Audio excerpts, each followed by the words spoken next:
Thanks for joining us today to hear. I'm with our COO, Chris.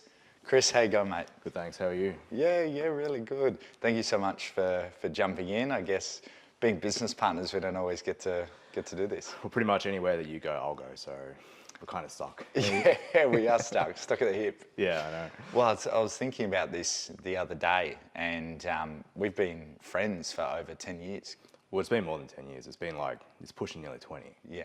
It's like all the way Is from that high what- school. Oh shit, it's Yeah. almost 20. Yeah, I know. Wow, fantastic. Yeah, so I guess we sort of met in the playground and then, stayed friends throughout university and Yeah.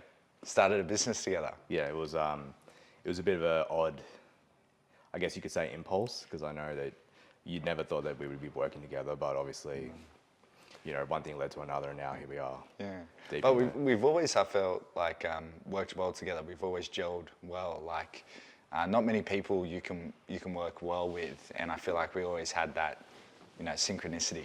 Well, I think it's you and me complement each other in terms of our personalities. So obviously, like we both have our strengths and we work well together because we cover different parts of the business and all that type of stuff. And I think that's reflected in our roles. Yeah, So, yeah, definitely.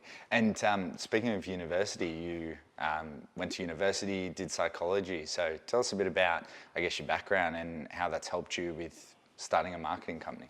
I think, so I've got a degree in psychology, and I think, people say psychology and they go, oh, what am I thinking? Read my mind, all that type of stuff. I think the benefit of psychology, it's not relevant. I didn't do a marketing degree. I think psychology is beneficial for marketing because it helps me understand why people buy things and what they're going through. So a cornerstone of marketing is speaking to your ideal client. You want to place yourself in the position of like, what do they want? What are their life circumstances? How do they talk? Once you understand that and you can empathize, then you can create messages that resonate with those people, your ideal clients. Yeah. So that's where psychology comes into it, because it's really just delving in deep. How do I put myself in that person's position? Once you understand them, then you can build marketing strategies to speak to them. Yeah, because a lot of marketing is a lot around individuals' pain points, right? And speaking in a relatable manner that's going to target those pain points of that, like you said, ideal client. Yeah. I think it's also very important because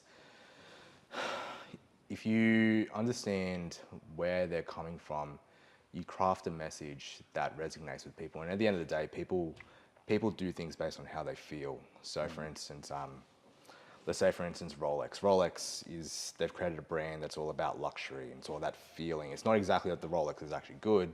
It's more so the feeling that I have a Rolex, so I feel a certain way.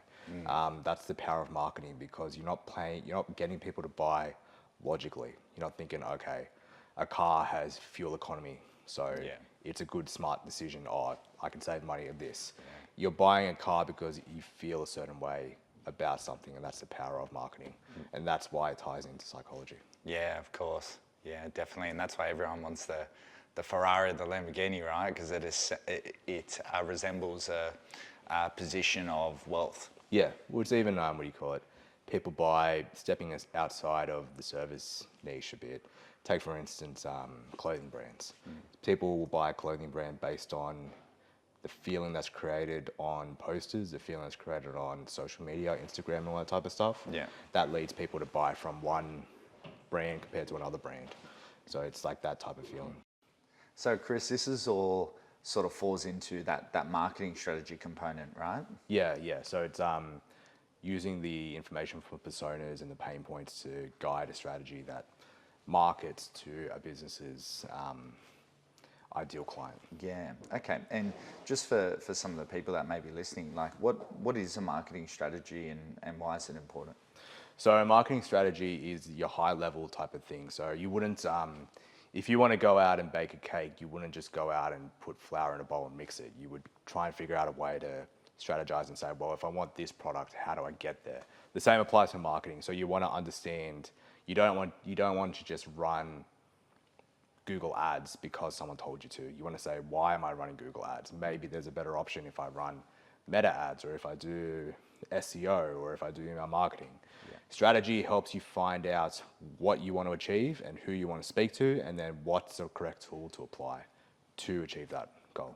Yeah, okay. So it's really looking at the business objectives over sort of 12, 24 months, reverse engineering it, but making sure there's like key milestones right between that. Yeah, definitely. So if you have a goal in mind, like a business wants to work with a specific top tier client, whatever, it's finding out, okay, where's this top tier client hanging out? What do they talk like? What are their problems? How can my service address those problems? And then what can I apply in order to speak to them and locate them and then communicate to them how our service helps you with your problems. Yeah, okay. And then so that's sort of the general terms of the marketing strategy, but obviously look and feel and presentation comes a lot into it as well, right? Yeah. So taking it from even from a service business standpoint, people like doing business with other people. It's that feeling of this business can provide a service for me, but I like dealing with them. And it's using marketing in order to communicate who you are as a business, so that you can service them well and to establish those relationships. Yeah. And then from there, I think that next sort of big component of the strategy, and what I think is really valuable, is the marketing funnel. And a little bit earlier you mentioned, it's not looking at single service implementation, but it's really following sort of an end-to-end customer journey and making sure that there's a correct marketing funnel there, so that you're capturing the right type of person and leading them into the right type of objective, right? Yeah, so the purpose of a funnel is that once you know your strategy, and then you're thinking, okay, well, it's not a linear journey of someone knows about you and then they just buy straight away. Building out a funnel means you can tailor your messaging to what each part of the funnel people are going through, and then you can say, okay, well, maybe they're at the conversion rate, so we need enticing call to actions so that they're more willing to book a meeting or they're more willing to do something. That's the power of the funnel. And then funnel also integrates from a broader perspective, because you're doing marketing, but then you can also integrate into sales, which is important with service-based businesses, because there's a lot of servicing, so people aren't just buying something at a checkout. It's integrating that whole process end to end. Yeah, okay. So really it's about marketing and working alongside of sales in that type of way as well, right? So it's creating that marketing funnel with the objective to support the sales team or the BDM or whatever you're using internally. Yeah, well, I think you can speak a little bit, obviously, to this. Yeah. You can see, like, how does marketing integrate with sales? What do you think?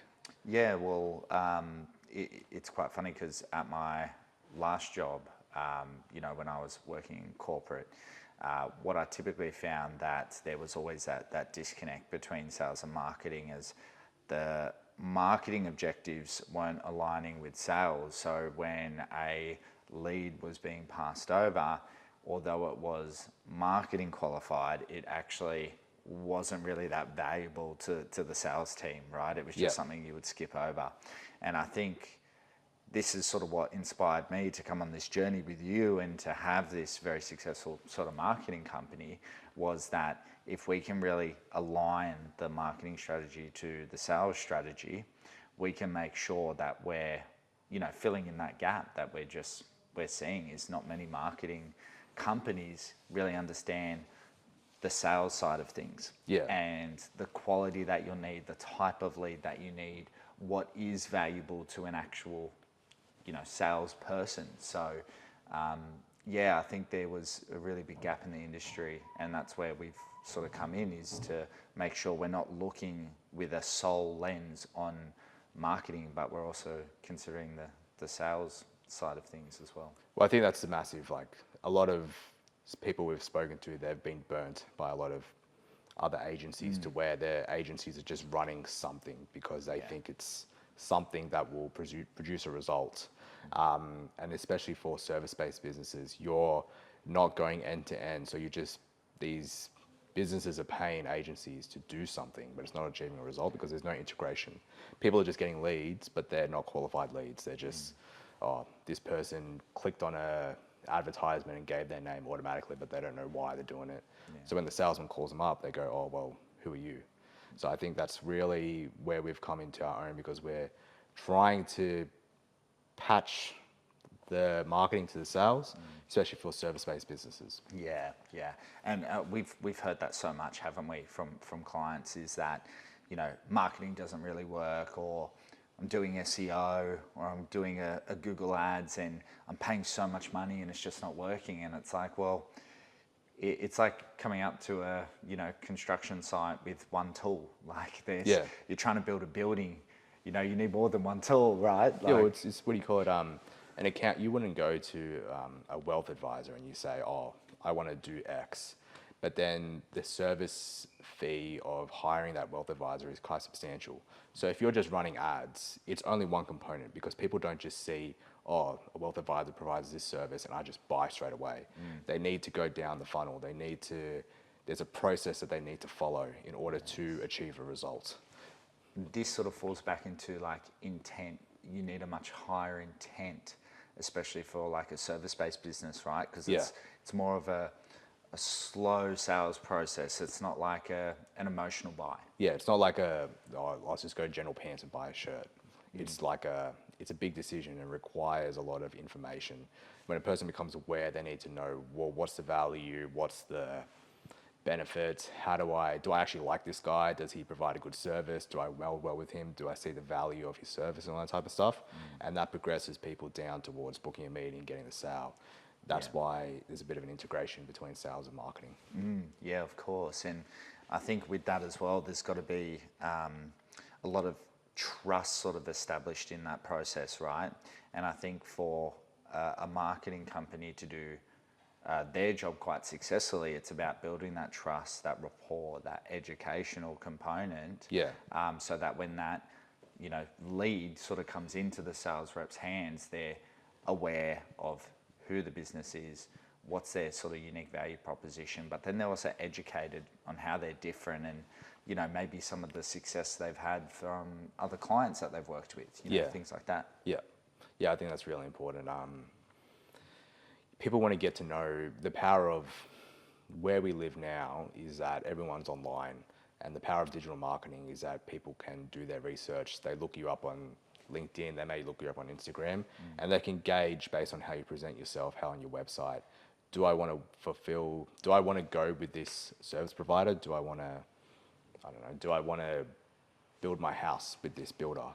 Because you can gauge who the person is, the value that they have, the projects that they have, the results that they can achieve, and that's why it builds trust and really helps.